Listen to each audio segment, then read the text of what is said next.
Hello दोस्तों, गेल के quarter 3 के रिजल्ट्स का हम प्रीव्यू वीडियो में करने वाले हैं। क्या इंपॉर्टेंट चीजें इन्वेस्टर्स को ध्यान में रखनी है, सब कुछ डिस्कस करेंगे। सबसे पहले नोट करके रखिए, जनवरी 30 सोमवार का दिन है, जिस दिन अक्टूबर से दिसंबर 2022 के रिजल्ट्स आएंगे, मतलब Q3 रिजल्ट्स आएंगे। अब क्वार्टर 2 का कैसा रिजल्ट रहा था वो आपके सामने मैं बताता हूं। देखिए, रेवेन्यू फ्रॉम ऑपरेशंस अगर आप देखेंगे 38,490 करोड़ था, और यही अगर सितंबर 2021 वाला जो क्वार्टर है वहां पर आप देखेंगे 21,515 करोड़ का वहां पर रेवेन्यू था। तो आप देख सकते हैं कि रेवेन्यू किस हिसाब से बढ़ा हुआ है। लेकिन वही चीज आप सबसे नीचे ध्यान दीजिए, प्रॉफिट में ट्रांसलेट नहीं हुई है। यहां पर सितंबर 2021 में 21,000 करोड़ का रेवेन्यू था, तो भी कंपनी ने 2,862 करोड़ कमाए थे। लेकिन इस बार ज्यादा रेवेन्यू को होने के बावजूद भी कम कमाया, मतलब 1537 करोड़ कमाया। और इसका बहुत बड़ा रीजन था यहां पर नेचुरल गैस के प्राइसेस का बढ़ना, क्योंकि गेल नेचुरल गैस के प्राइसेस जब बहुत ज्यादा बढ़ गए तो गेल को इंपैक्ट हुआ, उनको गैस महंगे दाम में मिली, और मतलब जो एक्सपेंसेस हैं ये वाला कॉलम, और उसका इंपैक्ट जो रिजल्ट्स है वहां पर आया। और फिर दूसरी चीज है कि गेल के जो कस्टमर्स हैं, गैस के प्राइसेस उतना बढ़ गए तो कस्टमर्स ने भी थोड़ा सा वेट किया कि ठीक है हम बाद में गैस को खरीदेंगे। तो ये इंपैक्ट आप देख सकते हैं, भले ही रेवेन्यू ज्यादा था लेकिन प्रॉफिट कम था। तो देखिए, सबसे बड़ा रीजन था गैसप्रॉम करके कंपनी है। देखिए, जब लड़ाई होती है तो गैसप्रॉम, जो कि जर्मनी में हेडक्वार्टर्ड कंपनी है, उनके साथ लॉन्ग टर्म का कॉन्ट्रैक्ट है गेल का, मतलब उनके कार्गोज आते हैं और गेल को जो भी है गैस देते हैं, और ये लॉन्ग टर्म का कॉन्ट्रैक्ट है। लेकिन 2022 में क्या हुआ कि गैस के प्राइसेस बहुत ज्यादा बढ़ गए, शूट अप कर गए। तो कंपनी ने क्या किया, जो गैसप्रॉम है उन्होंने गेल को गैस देना बंद कर दिया, और उन्होंने स्पॉट प्राइस में, क्योंकि स्पॉट में ज्यादा प्राइस मिल रहा था, स्पॉट में नेचुरल गैस की सप्लाई करना शुरू कर दिया। उसका सीधा इंपैक्ट किसको पड़ा? नेगेटिव इंपैक्ट गेल को पड़ा, क्योंकि बहुत ज्यादा उनको शॉर्टफॉल होने लगा गैस का, और गैसप्रॉम उनको गैस नहीं बेच रहा था, वो वहां से प्रॉफिट कमा रहा था।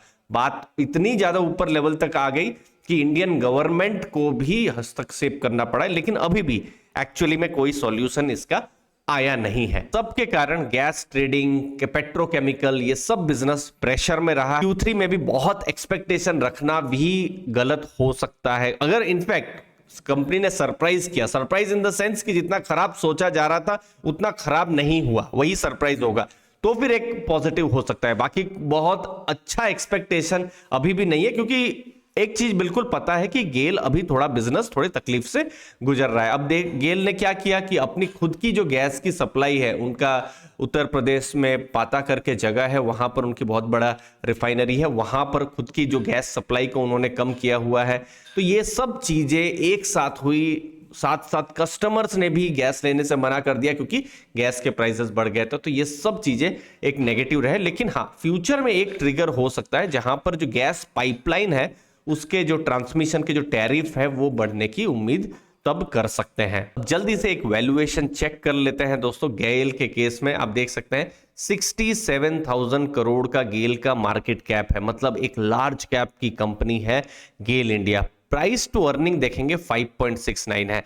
अब ये 5 to 69 अगर आप देखेंगे ऐसे में बहुत ही कम दिखाई दे रहा है। अगर आप हिस्टोरिकली देखेंगे, देखिए हिस्टोरिकली 5 साल में गेल को मीडियन 8 का पी रेशियो मिला हुआ है, जो कि अभी 5.69 है। अब यहां पर अलग अलग थॉट प्रोसेस हो सकता है, क्योंकि बिजनेस खुद तकलीफ में है तो मार्केट ने भी एक तरीके से जो है वैल्यूएशन कम कर दी है। और यहां पर अगर लॉसेस होते रहे या फिर प्रॉफिट कम हुए, जो ये प्रॉफिट के नंबर अगर आप देख रहे हैं, प्रॉफिट अगर कम होते रहे तो फिर हो सकता है पी रेशियो अपने आप बढ़ जाए, क्योंकि जो प्राइस डिवाइड बाय अर्निंग होती है, अर्निंग कम हो गई तो पी रेशियो बढ़ सकता है। तो इसीलिए अभी बहुत सारे क्वेश्चंस हैं जिनका उत्तर क्वार्टर 3 में मिलेगा। बट यस, अभी वैल्यूएशन के हिसाब से कम वैल्यूएशन में दिख रहा है। एक तरीके से मैं देख भी रहा हूं कि कुछ कॉन्ट्रा फंड्स ने भी यहां पर एंट्री की है, क्योंकि अभी बिजनेस को लेकर अनसर्टेनिटी है, रिस्क है, एक टोटल कॉन्ट्रा यहां पर है कि भविष्य में हम एक्सपेक्ट कर रहे हैं कि चीजें अच्छी हो जाए, अब एक्चुअली में गैस के प्राइसेस भी कम होना शुरू हो गए, तो गैस के प्राइसेस कम होना शुरू हो जाए, गेल का वॉल्यूम फिर से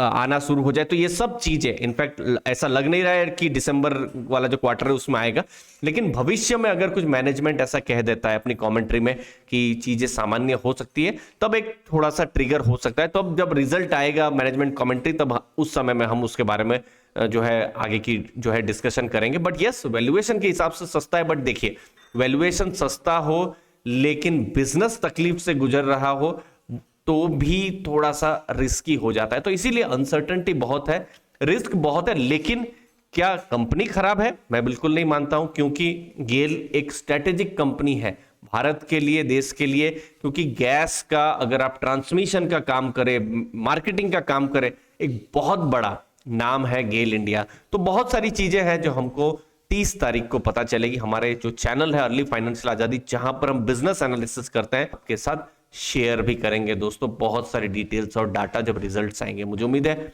आपको वैल्यू मिली होगी। आपके समय के लिए बहुत बहुत धन्यवाद। थैंक यू दोस्तों।